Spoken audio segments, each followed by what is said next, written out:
Welcome back, Scott Ferrell Show. Thank you so much for tuning in. Hope you got your coffee, tea, traffic, whatever it is you got going on. Slow down. And I got a great guest with me. PJ Lynch is with me today. Master CEO of multiple companies, but the greatest thing is he's a great father and he's a great husband. PJ, thanks so much for stopping by. Scott, great to see you. All right, let me tell you how I met this guy. This is very interesting. And we've been friends now for several years. I was speaking at a DECA event for all of Gwinnett County. And I'll always ask kids, hey, what's the influence of your parents? And is your father your role model? Is it your hero? And I normally get no. There was one kid in the whole audience that night who threw his hand up, and I was like, well, who are you? And I had to meet these guys, and his son said, this is my hero, and your son's a fabulous kid. And it's funny to see your son grow up now since then. And this was the hero. And then I got to know you, the family, and what was going on. And at the time, you were the CEO of a different company than you are now, but you're still the same person. You're still the same, getting ready to get married at the time, but still the same father. And that's why I've got him here today, because if you thought about starting a company, if you're running a company, if you're currently a CEO, if you're a father or if you're a husband, there's wisdom that can be imparted from here. But I want to start with something before all this took place. You served our country in a very honorable way. Which branch were you in and where were you? I was in the U.S. Air Force, and I graduated from the U.S. Air Force Academy. I wanted to fly jets. Always loved looking in the sky as a kid. Unfortunately, I got nixed on a heart condition, so I was not able to fly. I was commissioned an officer. I had flown gliders all 4 years at the Academy, and lucky I did pretty well in school. I only got one B in freshman English, but other than that, I did all right. And so I won a Hertz Foundation fellowship. So my first assignment, they allowed me to go to MIT because the Air Force said, you got, the money is free, so let's go. And so as long as I wore my uniform on Tuesdays, the ROTC guys had something to aim at for target practice for saluting. So I got a master's in aeronautics and astronautics from MIT, and then went on to design missiles and fighters in the Air Force for nearly 10 years, ending up in the Pentagon on the F-22 fighter. What was that like? A similar background. I just didn't take mine. Mine was nuclear physics because I wanted to be the guy that gave you the bombs to deliver them.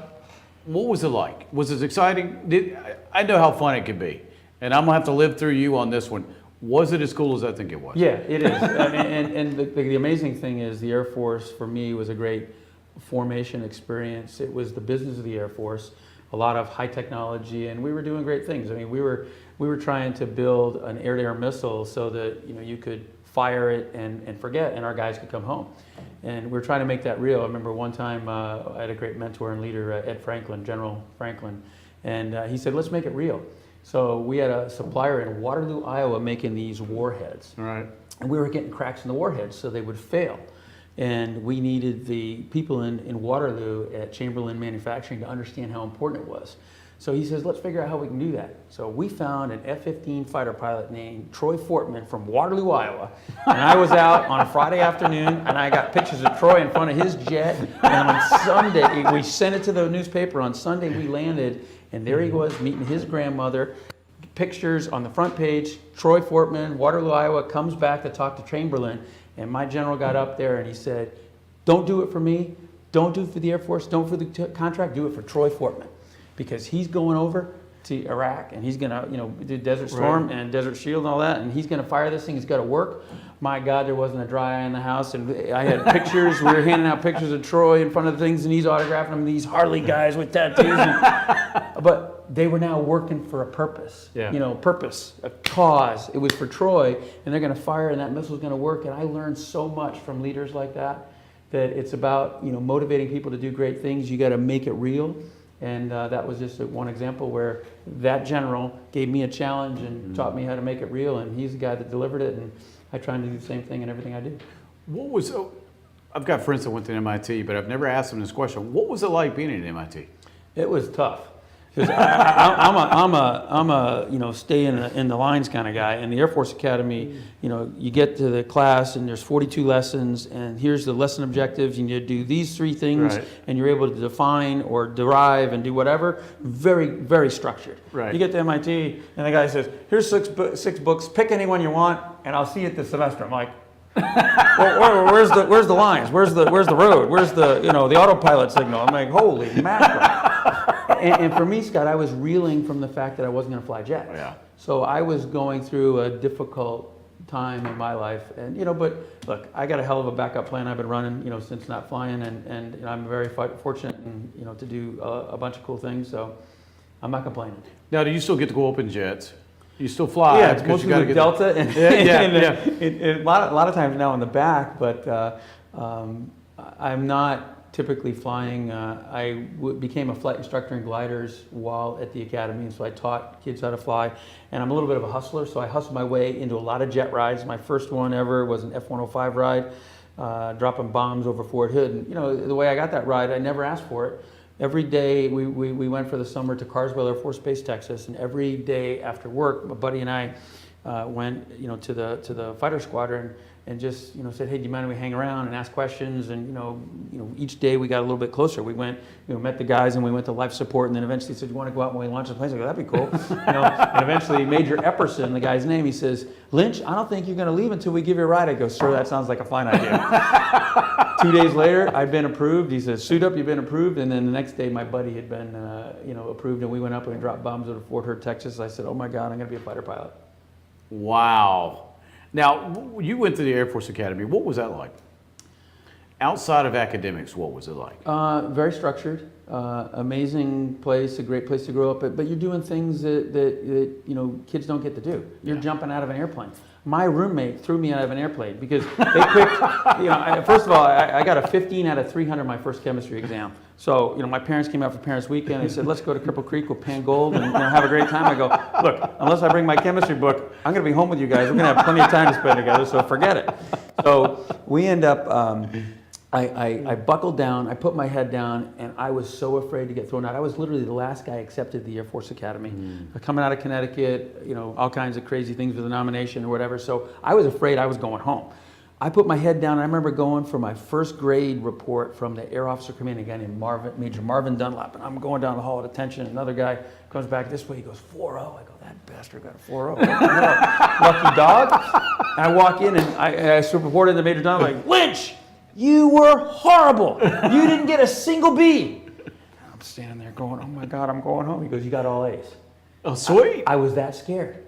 Because I got all A's, they picked guys that got all A's to either be parachute guys or to be gliders. I got picked to be a fly guy, and my roommate got picked to be a parachute guy, and they had 40 guys picked.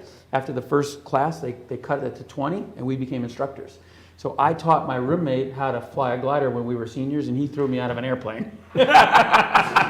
You're the only guy I know that had his roommate I've had buddies throw me out of a window. Yeah. Never an airplane. Yeah. All right, I hear that's some of the most beautiful country in the world. Is that It is. true? They call it God's country. We literally were at the foot of Pikes Peak. Oh my gosh. The swimming pool has, welcome to Air Force Academy, Colorado, 5,386 feet or whatever. The air is rare.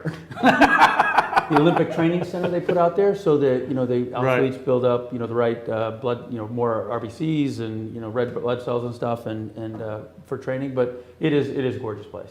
And I love to ski. So. Now, did you attend the football games while you were out there, or were you always studying? No, it was actually a mandatory formation. Really? We were there in uniform. I did not know that. Yeah, thank you for arrival. Thank you for your support. Thank you for your... You will clap and you will cheer. But we had a great time. That was the time that we were beating Notre Dame. So, we would, go there, have a ball. We actually tore down the goalpost by mistake a couple times. By mistake? Destruction of government property. But it was, it's an amazing place. And, there's a lot of camaraderie when West Point would come or Navy would come. In fact, I got a chance. They picked kids who were doing well in school to fly. I went to West Point the first winter I was there. And we were in Connecticut. My parents came down to visit. And we're standing there at attention. I'm in the West Point quadrangle at attention with another West Point guy. And this F-111 comes over, pulls up, does a fuel dump. So there's 50 feet of gas coming out the back. They lit the torch. It's just going up like a rocket. And I lean over and go, that's why I'm at the Air Force Academy. So, just the experiences you get a chance, but there's a camaraderie between West Point, Annapolis, and the Air Force Academy. It's a great bond.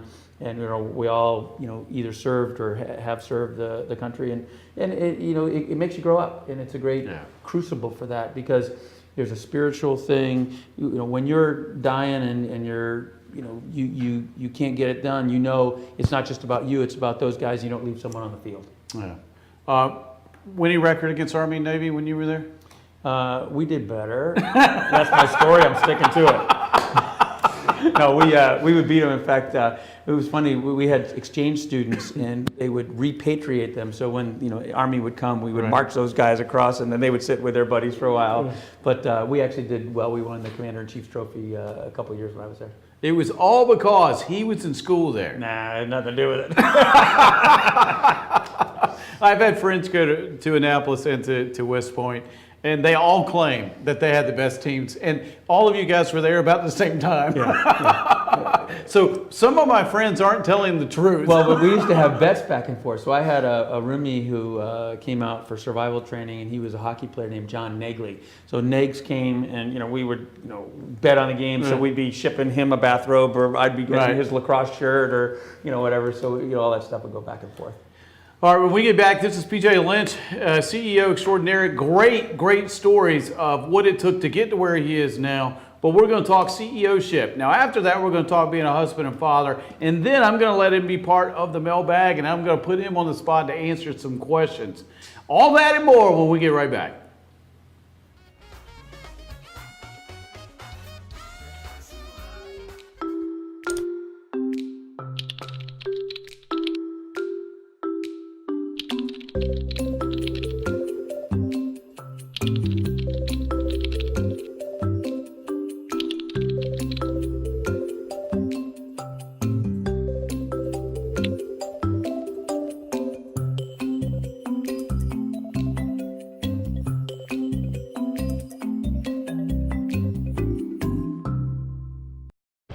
Right now at Pizza Hut, you can get any 2 medium pizzas for $6.99 each. Get any toppings, any crust flavor, anything you want for just $6.99 each. And sweeten the deal with a Hershey's Triple Chocolate Brownie for just $5.99. Only at Pizza Hut.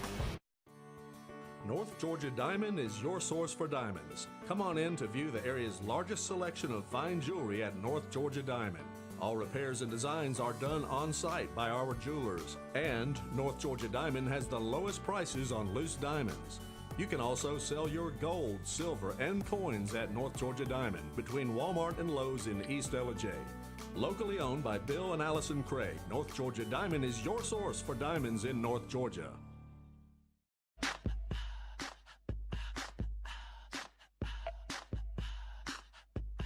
What you gonna do with all that junk?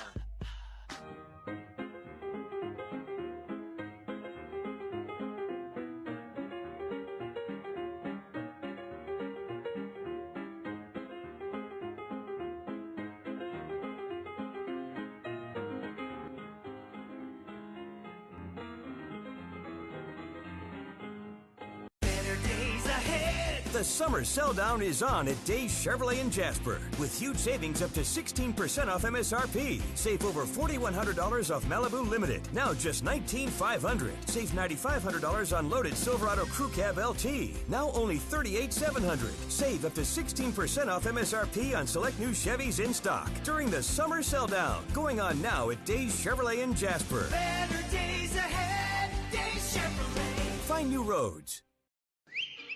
El Rey in Ellijay. El Rey Mexican Restaurant. Family owned and operated, and a local favorite for families, parties, and meetings. Great prices.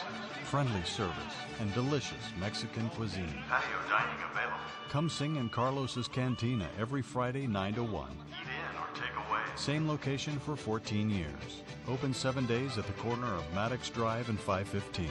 North Georgia's favorite Mexican cuisine. El Rey in Ellijay.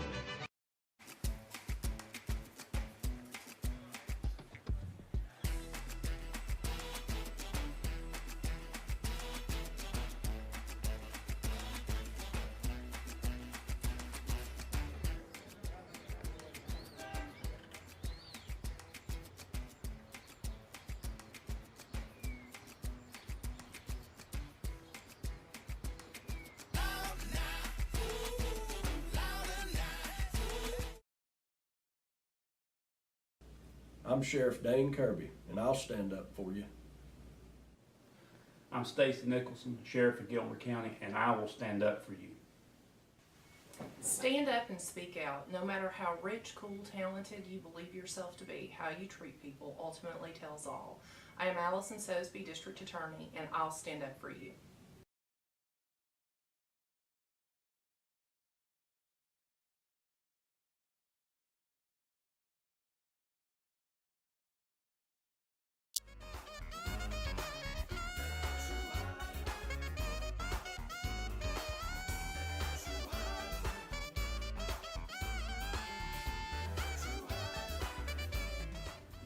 Welcome back. Thanks so much for joining us. PJ Lynch has joined me today. What are we talking? We're talking father, we're talking family, we're talking husband, we're talking cool stuff at the Academy for the Air Force Academy. Go Armed Forces. And now we're going to talk being a CEO. Before I get to that, I got to do this because you're here and you're a decorated former soldier. This past weekend, we had an event here in the United States of an athlete who didn't want to stand for the pledge. I got to ask you, because you're probably the most decorated person I'm going to have in this chair in the next month or two. What are your thoughts on that? I have a tough time. He's a representative of the team, and he's in this great country, and this country affords him the opportunity to do amazing things, to make 11 million bucks guaranteed and $19 million a year. You can stand up for the country that's great, and the fact that you don't like something, that's great too, and you can talk about it. But I don't see that as the time or the place or the platform to do that. Yeah, it'll be interesting what the NFL does, because they have this way of supporting the wrong people at the wrong time. And since Jerry Jones was not able to honor the police officers from Dallas, it'll be interesting to see where the NFL comes on this, because they've been pro Black Lives Matters. I didn't mean to pull you into this. I just want to know what you knew from. For me, it upset me too, because every single person in my family served, all the way back to World War I and II. And my uncle was at Midway, the Battle of Midway. And my philosophy is First Amendment, knock yourself out. But again, you're at work. Okay, it may be a game, but you're still at work. And you being a CEO, and if you've got an employee not doing what you've asked them to do, we both know how this turns out for us as employers. It doesn't turn out so well. It looks like because of his skills eroding so much, he's going to get cut in about a week anyway. So it's not going to matter, although they're still on the hook for about $11 million. But somebody will probably pick him up and they'll be able to cut that from the salary cap. All right, now that that's out of the way, let me get to this. When we met, you were the CEO of a jewelry company that was on the air. A really cool place too. I took my wife over there. I thought she was going to lock PJ out of the room and just stay and never leave again. You helped turn that company around and turn it into something magnificent. When you went in, where was it? And where was it when you left? It was a single owner business, a great gentleman that had owned it and surrounded himself with family and friends. And so there were some business opportunities, some things that could be done that really was just helping people see the path and asking them to do great things. And what an amazing team. We had a great time in terms of working together, work hard, play hard. And you know, the pinnacle of the result was actually, believe it or not, the Gem Shopping Network did the jewelry for the First Lady's Luncheon, 2 years after I arrived. And I literally had a lady named Lori Goodrich, and Susan string the pearls, a triple strand of pearls with a interlacking USA clasp that I personally handed to the First Lady of the United States from a Georgia television network called the Gem Shopping Network. And it was a proud day representing that team of 150 folks. Who would have thought the Gem Shopping Network would get a chance to do a First Lady's Lunch here in Georgia?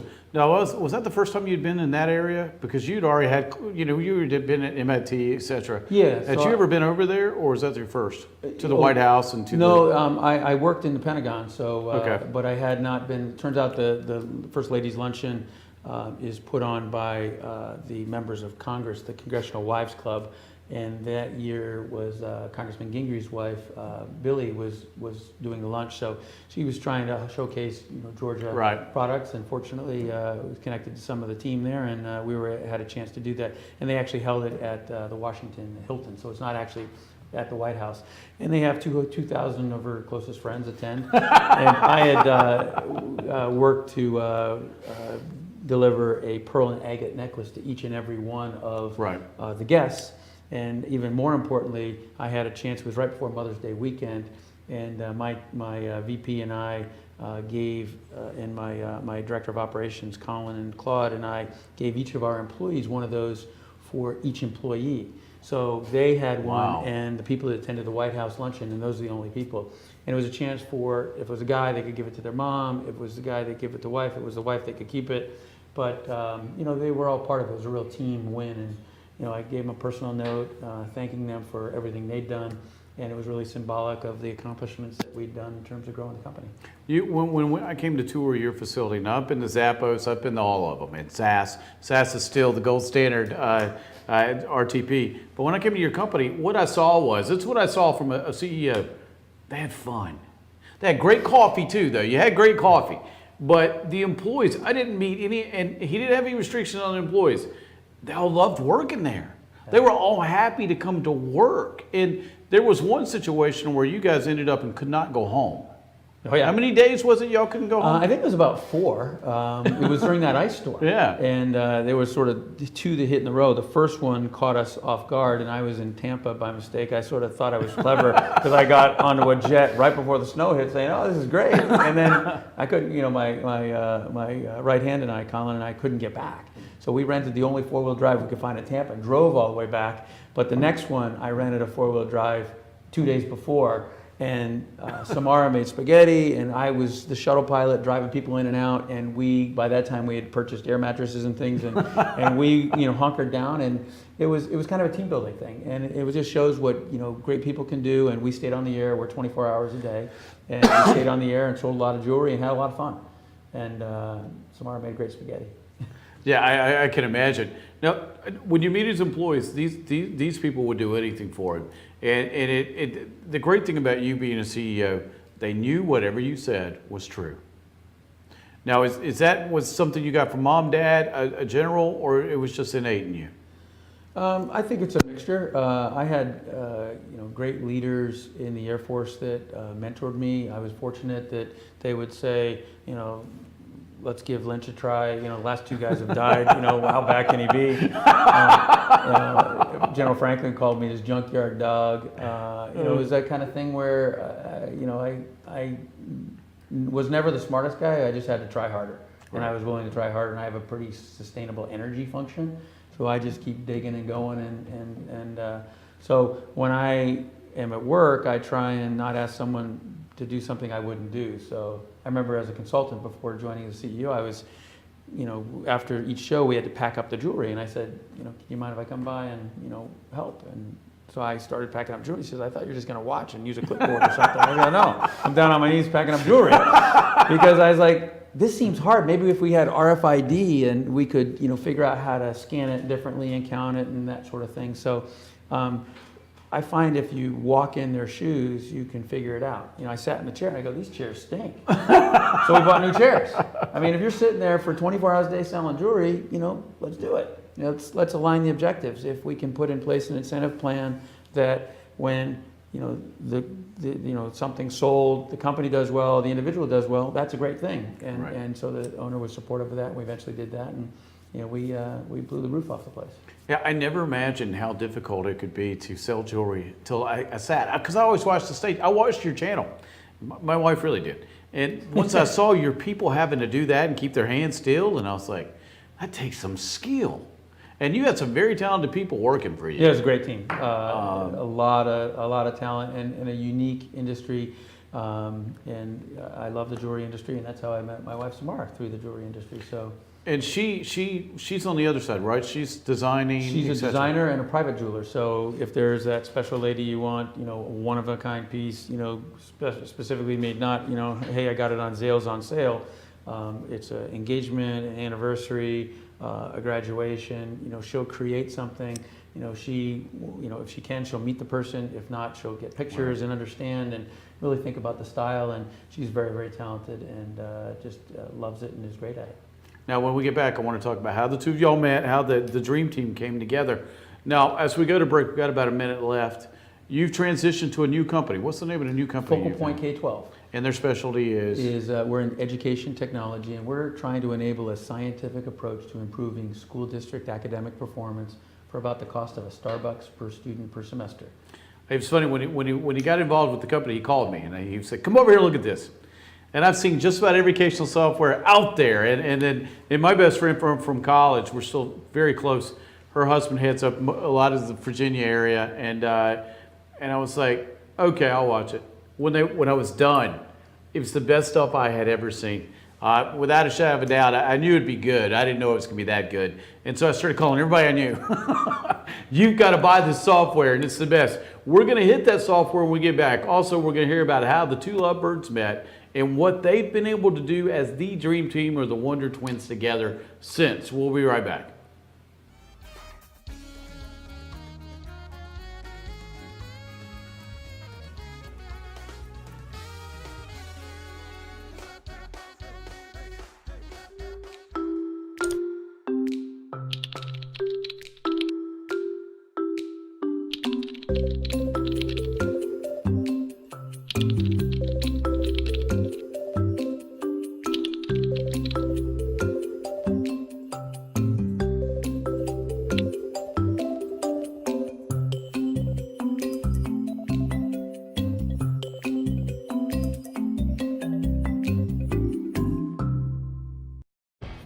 Right now at Pizza Hut, you can get any 2 medium pizzas for $6.99 each. Get any toppings, any crust flavor, anything you want for just $6.99 each. And sweeten the deal with a Hershey's Triple Chocolate Brownie for just $5.99. Only at Pizza Hut.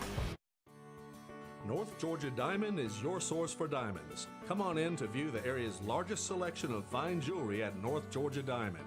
All repairs and designs are done on site by our jewelers. And North Georgia Diamond has the lowest prices on loose diamonds.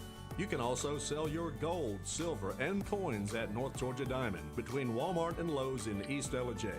Locally owned by Bill and Allison Craig, North Georgia Diamond is your source for diamonds in North Georgia.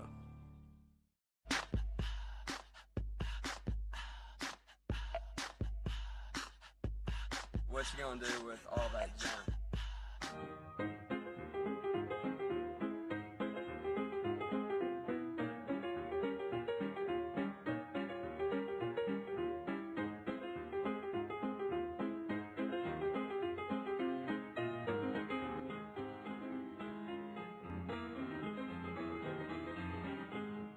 Better days ahead. The summer sell down is on at Days Chevrolet in Jasper with huge savings up to 16% off MSRP. Save over $4,100 off Malibu Limited. Now just $19,500. Save $9,500 on loaded Silverado Crew Cab LT. Now only $38,700. Save up to 16% off MSRP on select new Chevys in stock during the summer sell down. Going on now at Days Chevrolet in Jasper. Better days ahead. Days Chevrolet. Find new roads.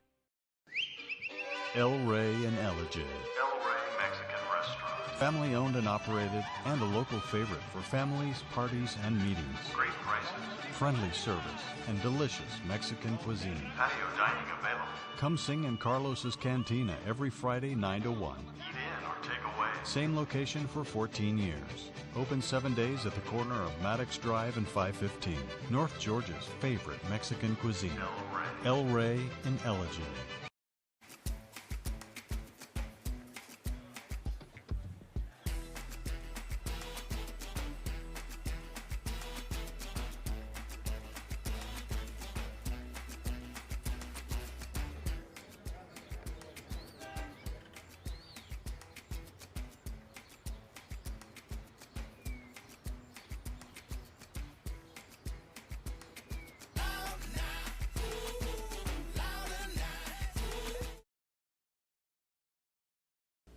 I'm Sheriff Dane Kirby, and I'll stand up for you. I'm Stacy Nicholson, Sheriff of Gilmer County, and I will stand up for you. Stand up and speak out. No matter how rich, cool, talented you believe yourself to be, how you treat people ultimately tells all. I am Allison Sosby, District Attorney, and I'll stand up for you.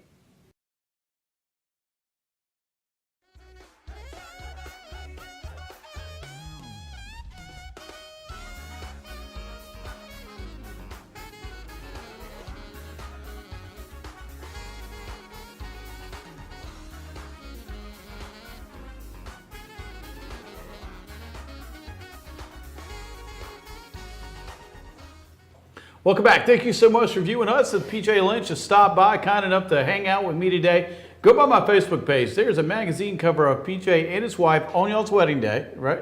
Yes. Or wedding day. One of the coolest photos I've ever seen. Your wife is so wonderful. It's beautiful. She's even more a beautiful person if you talk to her.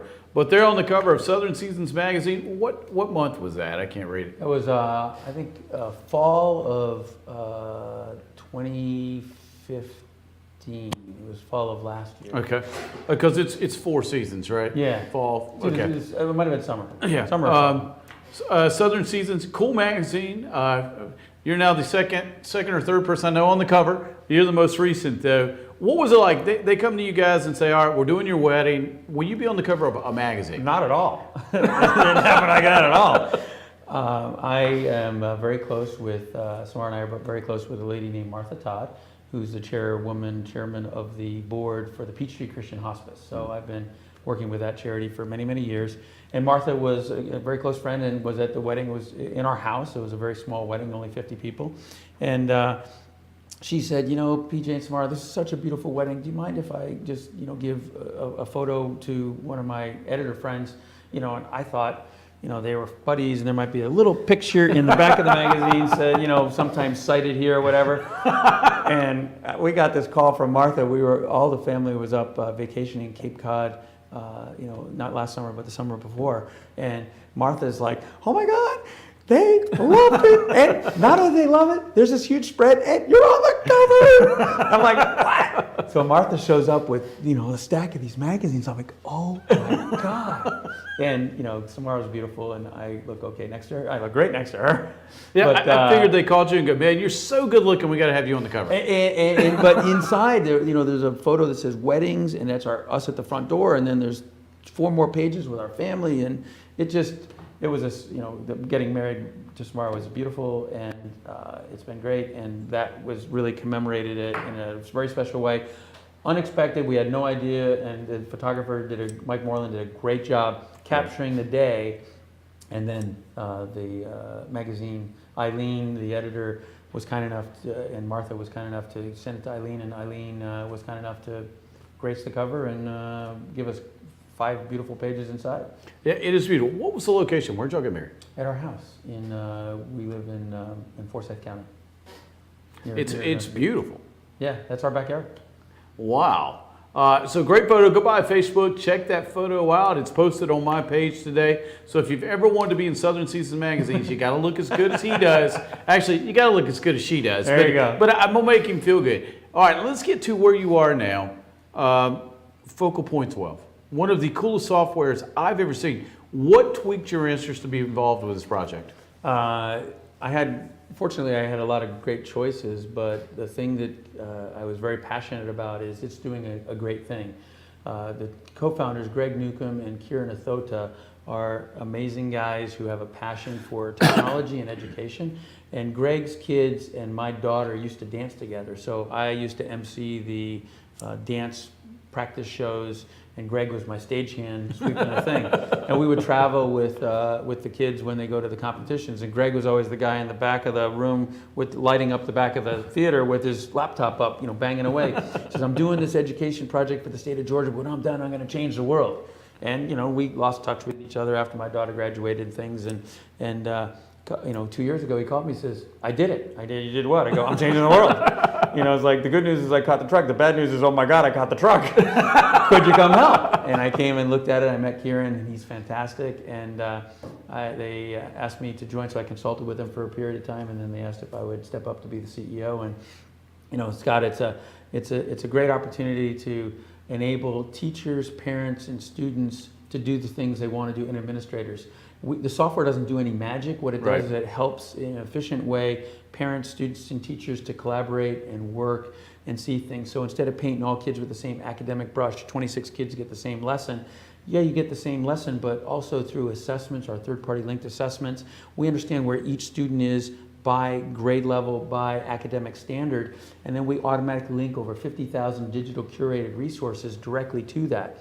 We're going beyond that now. We're actually doing some groundbreaking work in an area called learner profiles, where we're trying to understand how the student learns. Are they kinesthetic? Are they a visual learner? And what are their interests? What are their personality types? What are their passions?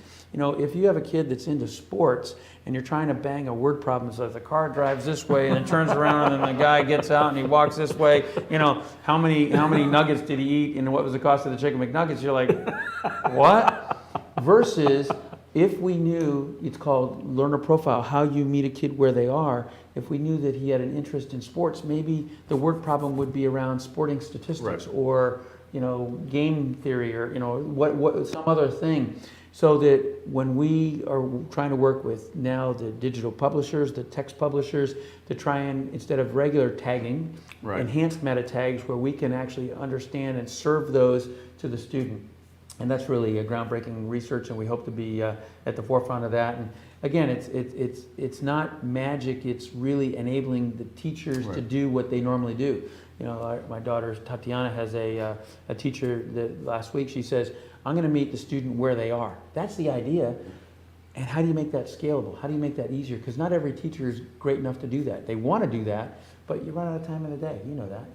Yeah, Adam, I've spent over 20 years in the classroom. When I saw this, I knew it was the best I'd ever seen, so I called my best friend, and she said, yeah, this stuff's really good.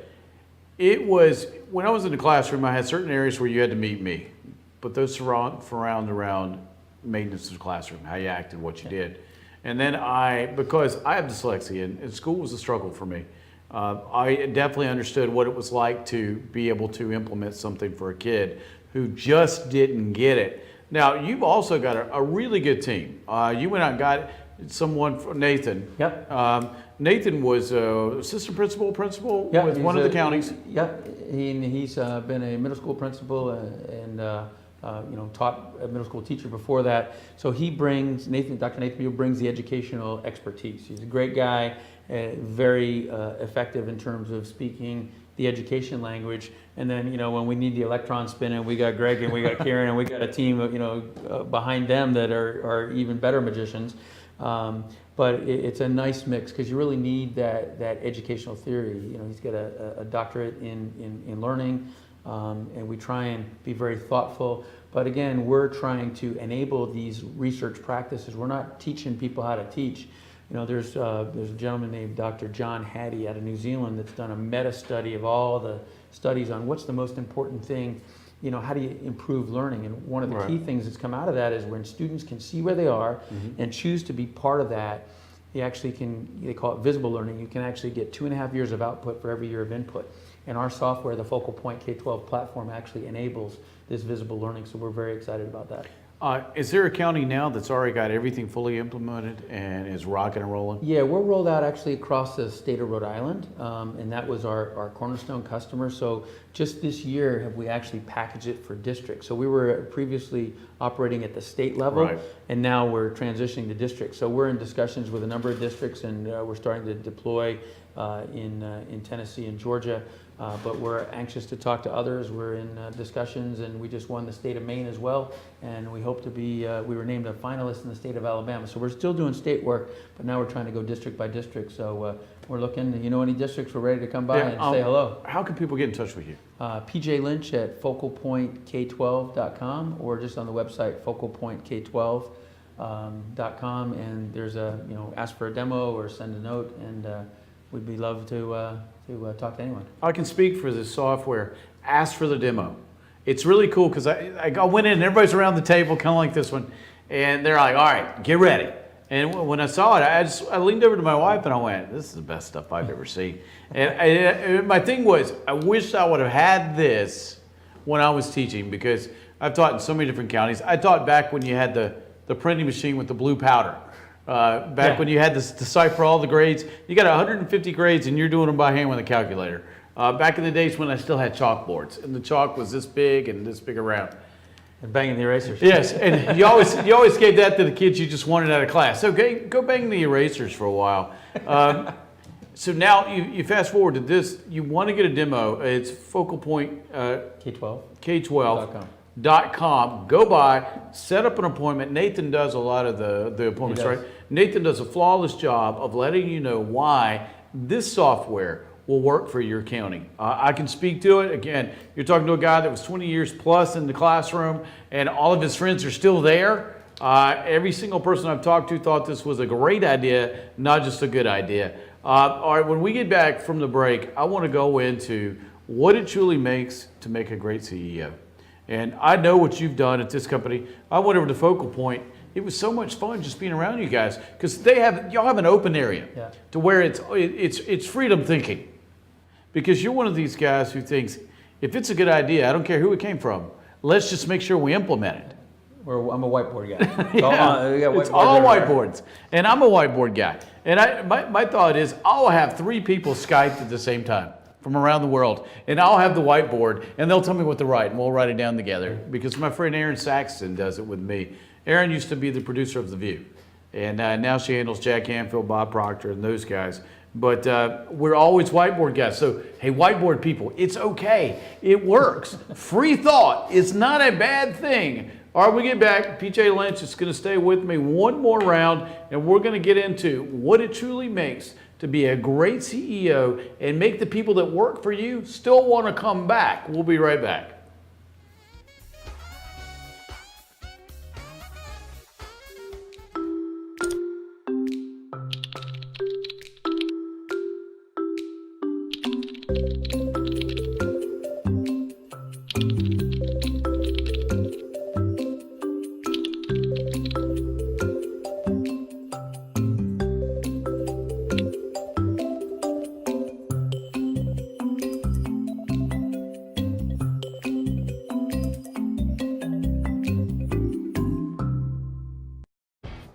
now at Pizza Hut, you can get any 2 medium pizzas for $6.99 each. Get any toppings, any crust flavor, anything you want for just $6.99 each. And sweeten the deal with a Hershey's Triple Chocolate Brownie for just $5.99.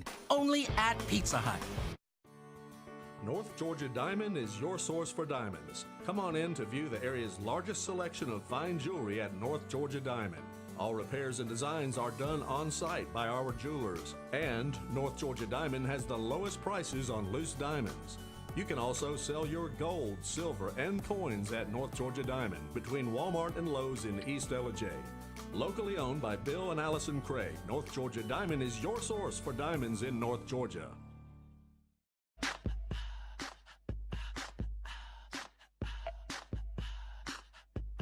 What you gonna do with all that junk?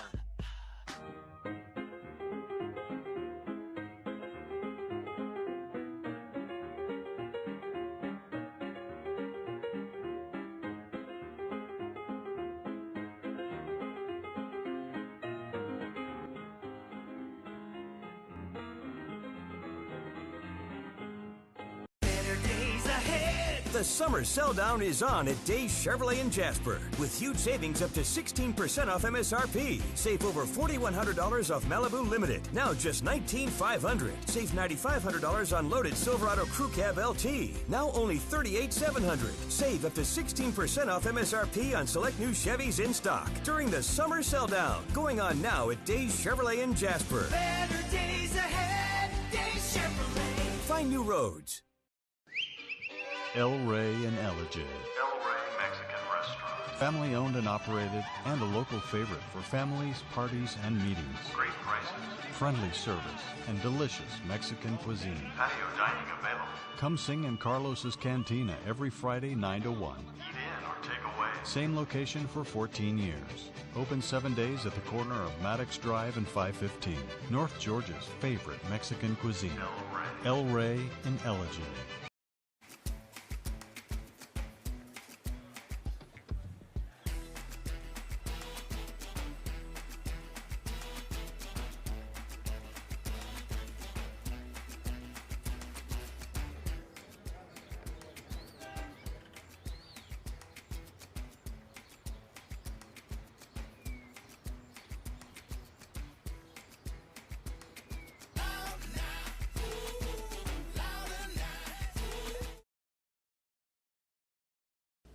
I'm Sheriff Dane Kirby, and I'll stand up for you.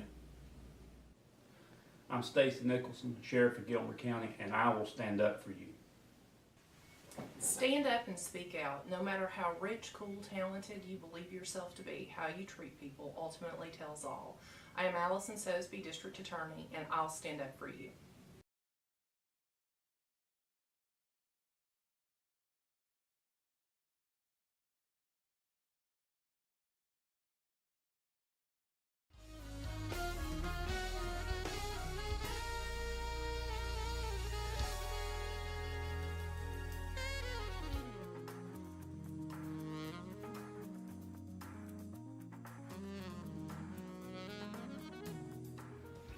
Welcome back. Thanks so much for tuning in. Man, it's amazing how fast the time goes. It's unbelievable. Now, I know you've already gone by Facebook and you saw the Southern Seasons cover of this good-looking guy right here and his even more beautiful wife, a wonderful couple, which leads me into what I want to talk to you about. Being a CEO, it's not something you take lightly, but you take it lightly. Here's what I mean by this. He's very serious about it, but every single person I've ever met, and I've met most of his staff at several companies, loves being there. What's the secret? I think it's being yourself. It's also trying to connect with the people you have and understand where they are and help them do great things. You know, it's not one size fits all. Everyone gets the same treatment. You know, really slowing down, understanding what people have in front of them, you know, personally as well as in the business. And I remember at the Gem Shopping Network, I watched the team use a scanner and they were moving their hand like that. And I was like, geez, you're going to get carpal tunnel syndrome and the scanner's not even working because it was monodirectional instead of bidirectional. I used to work in it. And say, all right, I can figure the scanners out. So we swapped those out. We put them like your microphone here sort of stood there and you just go beep, beep, beep. It was like magic. It was like a magician. I was like, It's not that hard. But you give them the tools. You know, we talked about earlier the chair. You know, you're sitting on a crappy chair for 8 hours. It's not very much fun selling. And you know, one guy wanted to stand. You know, stand, great. You sell more stand up. I'll get you a box. Maybe even higher. You know, and make it fun. I mean, I try and make a game out of it. You know, we put in place contests, so as people sold more, you know, they got, you know, higher. You know, part of it is a pride thing. You know, and I said, the guy, you know, one of the guys had a goal. You know, he was not doing very well. And he worked with our sales manager, Claudia, and he had a goal to become the top selling rep. Right. And I said, when you do, you're going to earn you get my pick of a necktie, because I'd wear a necktie to work every day because I wanted to show people I was serious. I'm in a startup now, so no necktie. and I was serious. And I remember going in there, and Brian Taylor is his name, and Brian, you know, Claudia says, Brian made it, he made it. You know, I said, I came in middle of a live show, and I said, you're a top guy. You get to pick a tie. He goes, that one looks mighty fine. I took it off right there and put it around him and gave him a high five and walked out. And he put it on right there. I mean, wearing it on a t-shirt. But it was something that he had worked on, and you know, he was working with our sales manager on it, and it was a personal accomplishment. I was super proud of him. And that's not me, that's him. Right. And I just set up a framework for that. So really trying to understand that. And you know, yes, what makes a great CEO? I think anyone can be a great CEO, but it's thinking about how do you enable people, the people you have, to do great things. You were one of the people I thought about. My book comes out September 13th. Congratulations. It's not them, it's you, because it's written for CEOs. And you were one of the ones I thought about. Now, I'd done all the interviews prior to being able to get you the interview, but I interviewed two colonels, one general. I got mostly either military or CEOs that own multiple companies. And it was everything that you model. Now, the key is the fun thing. His employees don't dread Monday morning because so many people get that angst on Sunday. And by the time Monday rolls around, they don't want to go to work. I saw people, I got to go home? Are you serious? I got to go home? I'd never seen employees act like that before. Well, we didn't have a Monday because we were 24/7, so every day was on. And in fact, one of the things I really tried to do is be there during every hour of every day, not continuously, but I would be there at 2 o'clock on a Saturday night, or 6 a.m. on a 5 a.m. on a Sunday morning. And I'm a little bit of a celebrate guy, so I'd bring donuts and chicken wings and pizza and all that sort of stuff. So I did gain 50 pounds at the job. That wasn't a good part of it, but I'm working on fixing that. Now you're a startup. What do y'all bring in? Yeah, we do biryani. So we have Indian food when we have a big win. So and fortunately we've had some. So it's been good. But it's the same idea. I mean, I think it's a work hard, play hard, and you want to celebrate with your team. And work together. This idea of whiteboarding, it's not about the medium, it's about collaboration. And I'm a big believer in there's a lot of power in multiple people getting their ideas on the table. And then ultimately, as a leader, you have to pick, but you want to air those and think about it. And my guys, I always travel with a smart guy. My guys know a lot more than me, right. But the purpose is to enable people to do great things, and they enable me to do great things. Yeah, it's amazing because I've gotten to meet everybody at the new startup, or most of them, and they're just great guys. You're surrounded by a group now, this startup, of just great guys. But I want to think about the other company, even the security people, we're just glad to be there. I know I get stuff all the time, emails, etc., about people not happy with their job, or heck, just go out to any company and you go, wonder who's running this. And I always tell people, I can see who you are in every employee you have. I could see who you were in every employee you had. And at both places, everybody was glad to be part of the team, and they knew that every single idea they had was valid. And your gift was to being able to validate, which leads me to this wonderful lady beside you. She's also got the same gift.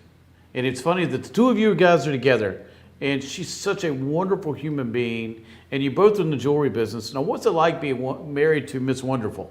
It's great. Because she's good looking, she's smart. Yeah, she is an absolutely a great mom and just a great partner. And she's human. I mean, we have, if someone's in the hospital, she's there. If someone, their kids need to be picked up, she's there. And very family centric. So we spend a lot of family time with our family and with extended family, and it's important. She's got great values. I love her to death, and I'm very fortunate to be married to her. Now, you guys just got back from a really cool trip in Lebanon. Yes. You told me some things about Lebanon I didn't know. It's a really cool place to go. It's gorgeous. It is, on the Mediterranean Sea. You have the mountains right behind you. It's a absolutely beautiful country. The food's amazing. The people are very hearty. Some of the best merchants in the world are Lebanese. And some of the infrastructure of the country has some challenges, and they've got some neighbors that sometimes can be a little bit tricky. Yeah, just a few. But whenever you travel, I mean, I've had a chance to live and work around the world. I've worked in Russia. I've lived in Monaco. I've traveled to places like Lebanon, where Samar and her family are from, and or originate from. And it's great to see. It's very heartening to see that people are the same around the world, and you just have to spend time to get to know them.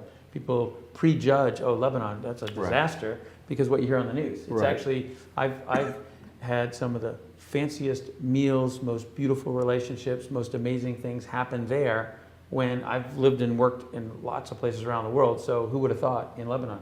And I wouldn't, but for Samara, I wouldn't even know that. And I want to get to the food real fast, because Andrew Zimmer's where I opened my eyes to the food there. You say it's wonderful. What's your favorite dish over there? They call it mezza.